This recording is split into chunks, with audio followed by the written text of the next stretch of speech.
കിട്ടിയില്ലേ? അപ്പൻ്റെ ചങ്കാള സുഹൃത്തുക്കളെ, ഞാൻ നല്ലൊരു വീഡിയോസായിട്ട് നിങ്ങളുടെ മുന്നിൽ വരുന്നത്. അപ്പം കണ്ടില്ലേ ഈ ഏരിയ ഒക്കെ ഇതെല്ലാം കണ്ടിട്ടാണ്, കണ്ടില്ലേ? ഇത് നമുക്ക് സ്ഥലക്കച്ചവടം അങ്ങനത്തെ ഒന്നല്ല കേട്ടോ. ഇപ്പം ഞാൻ എന്താ നോക്കണേ, നമ്മൾ ഈ സ്വർണ്ണച്ചെയിന് വെച്ചിട്ട് എത്രത്തോളം വെള്ളമുണ്ട് കിണറിന് താനം നിർണ്ണയിക്കാം കേട്ടോ. അപ്പോൾ നമ്മോടൊപ്പം എന്നുള്ളത് പിന്നെ നമ്മളെ റഷീദാക്ക ഒരുപാട് കിണറിന് താനം നോക്കിയ വ്യക്തിയാട്ടോ. അപ്പോൾ മൂപ്പര് കൊണ്ടുവന്ന് കണ്ട് കൂടുതൽ വെള്ളം നമുക്ക് ഇവിടെ കിട്ടുക എന്നാണ് ഞങ്ങൾ കാണിക്കണ ഈ വീഡിയോസിലൂടെ. അപ്പോൾ നമുക്ക് ബാക്കിയുള്ള തുടർന്ന് നമുക്ക് കാണാം.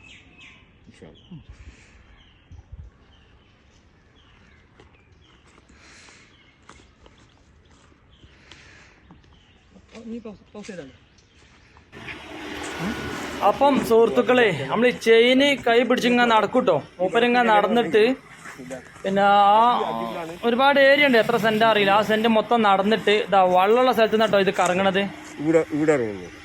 വള്ളമുള്ള സ്ഥലത്തുമ്പം ആ ചെയിന് മൂപ്പര കൈക്കൊന്ന് കറങ്ങും. അതെന്താ വെച്ചാല് മൂപ്പരെ ശരീരപ്രകൃതി രക്തത്തിന്റെ എന്താ എനിക്കറിയില്ല. മൂപ്പർക്ക് പിന്നെ 20 വർഷത്തെ പരിചയം കിട്ടോ. സാധാരണ കിണർ പണിക്കാരനായി വന്ന് കിണറ കുഴിച്ച് പിന്നെ ഓരോതൊക്കെ മനസ്സിലായി, മെത്തഡുകളൊക്കെ മനസ്സിലായി, അങ്ങനെ വന്നൊരു വ്യക്തി കേട്ടോ.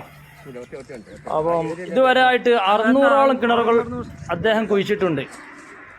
നമ്മുടെ നാട്ടിലും പരിസരത്തും നമ്മളെ കൊണ്ടോട്ടി തറയിട്ടാൽ പരിസരത്തിന് ഒരുപാട് കിണറുകൾ മൂപ്പര് താനം നോക്കി നിർണയിച്ചിട്ടുണ്ട്.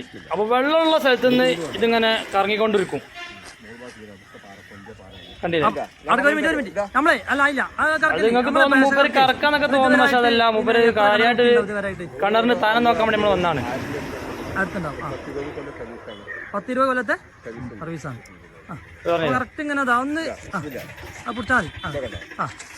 ഇവിടെ ചെറിയ രീതിയിലാണ് അവിടെ മണിക്കൂറുകൾ പിടിച്ചിട്ടുണ്ടെങ്കിലും ഇത് മാറ്റം ഉണ്ടാവില്ല. അപ്പൊ നമ്മൾ വെള്ളത്തിന്റെ ഇവിടുന്നാണ് വെള്ളത്തിന്റെ ഫോഴ്സ് കൂടുതൽ. ഓ എന്താ ദമ്മാർ, അവിടെയാണ് വെള്ളത്തിന്റെ ഫോഴ്സ് ഉള്ളത്. ആ ഫോഴ്സ് കൊണ്ടാണ് കറങ്ങണത്.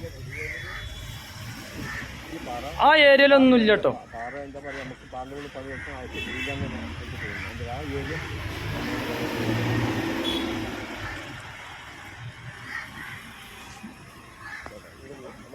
വെള്ളത്തിന്റെ പവർ കൊണ്ടാണ് അത് കറങ്ങണത്, അല്ലാതെ വെറുതെ കറങ്ങല്ല. ചെയിൻ വരെ പൊട്ടിപ്പോകാൻ സാധ്യതയുണ്ട്, അത്രക്കും ഫോഴ്സാണ്. അതാ പിന്നെ ആ സ്ഥലത്ത് എല്ലാ ഭാഗത്തും ഇല്ല കേട്ടോ. ഒരു പ്രത്യേക ആ സ്ഥലത്ത് മാത്രമേ വെള്ളമുള്ളൂ എന്നാണ് മൂപ്പര് പറഞ്ഞത്. അങ്ങനെ സ്ഥാനം നിർണ്ണയിക്കാം കേട്ടോ. അങ്ങനെ ഞങ്ങൾ സ്ഥാനം നിർണ്ണയിച്ച് കുറ്റടിക്കാൻ പോവുകയാണ്. ഏകദേശം അങ്ങേ പറമ്പിൻ്റെ മറ്റൊരാളെ തൊടിന് ചാരി കേട്ടോ വെള്ളം കണ്ടത്.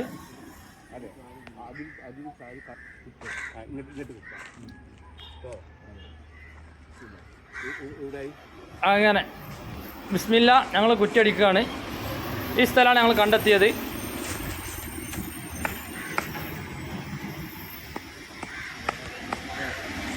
മൂപ്പര് ഞങ്ങൾ തറയിട്ടാൽ നിന്ന് പോയതാണ്. ഇപ്പം കാടപ്പടി എന്ന സ്ഥലത്താണ് മൂപ്പര് താമസിക്കുന്നത്.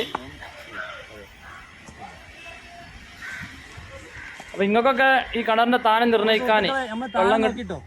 മൂപ്പരിങ്ങനെ കിതക്കാണ്. നിങ്ങൾ വിചാരിച്ചത് വെറുതെ കറക്കാണ്. ഇതാ ഞാൻ കറക്കാൻ വെക്കലേ ഇങ്ങനെ കറങ്ങും, കണ്ടില്ലേ? തമാസല്ല. ആൾക്കാർ വിചാരിച്ചു പക്ഷേ ഇത് കറക്കാണ്. കറക്കാൻ ഇങ്ങനെ കറങ്ങുള്ളൂ. ഇപ്പം നമ്മൾ നോക്കിയാൽ അവിടെ കുറ്റാ താനം നോക്കിട്ടോ. ഞാൻ പിടിച്ചാൽ കറങ്ങൂല. അപ്പോൾ ലാസ്റ്റ് പറയണേ, നിങ്ങൾക്ക് ആർക്കും താനം നോക്കാനുണ്ടെങ്കിൽ ഞങ്ങളുമായി മൂപ്പരുമായി ബന്ധപ്പെടുക. ഇൻഷാ അല്ലാ. പിന്നെ നമ്മളെ വീഡിയോ ഞങ്ങൾ മറ്റുള്ള വെള്ളം ഉണ്ടെങ്കിൽ ഉണ്ടെന്ന് പറയും. അത് 10-600 കിണറല്ലേ? എനിക്കൊരു 10-20 കൊല്ലത്തെ പരിചയമുണ്ട് മൂപ്പരെ. അപ്പം ഞാൻ ഇപ്പം മൂപ്പര് പല വീഡിയോകളൊക്കെ ഉണ്ടാവും. ഇപ്പോഴാണ് ഞാൻ വീഡിയോ ചെയ്യണത്. അപ്പോൾ നിങ്ങൾ ആദ്യമായിട്ടാണ് എൻ്റെ വീഡിയോ കാണുന്നതെങ്കിൽ മറ്റുള്ളവർക്ക് എത്തിക്കുക, ഷെയർ ചെയ്യുക, സബ്സ്ക്രൈബ് ചെയ്യുക. അപ്പോൾ ഇതുപോലുള്ള നല്ല കാര്യങ്ങൾ ഞാൻ വീണ്ടും വരും. അതുകൊണ്ടില്ല മൂപ്പർക്ക് ഇത് നോക്കണം. എന്താ വെച്ചാൽ മൂപ്പർ ഒരുപാട് ഇല്ലേ ശരീരം ഒരുപാട് വയർക്കുന്നു. മൂപ്പര ശരീരത്തിൻ്റെ ഒരു പ്രകൃതി കൊണ്ടാണ് നോക്കുന്നത്. പിന്നെ പടച്ചോൻ്റെ കാവലും തൗഫീഖും അൽഹംദുലില്ലാ അങ്ങനെയൊക്കെ പറഞ്ഞിട്ടാണ് നോക്കുന്നത്. അപ്പോൾ ആ ഒരു ഇതുകൊണ്ടൊക്കെ തന്നെ അല്ലാതെ തട്ടിപ്പും വെട്ടിപ്പൊന്നും ഇല്ല. അപ്പോൾ നിങ്ങൾക്ക് ആർക്കെങ്കിലും ഇനി കിണറിന് താനം നോക്കാനൊക്കെ ഉണ്ടെങ്കിൽ വീണ്ടും നല്ലൊരു വീഡിയോസുമായി ഞാൻ വരും. Okay, thank you.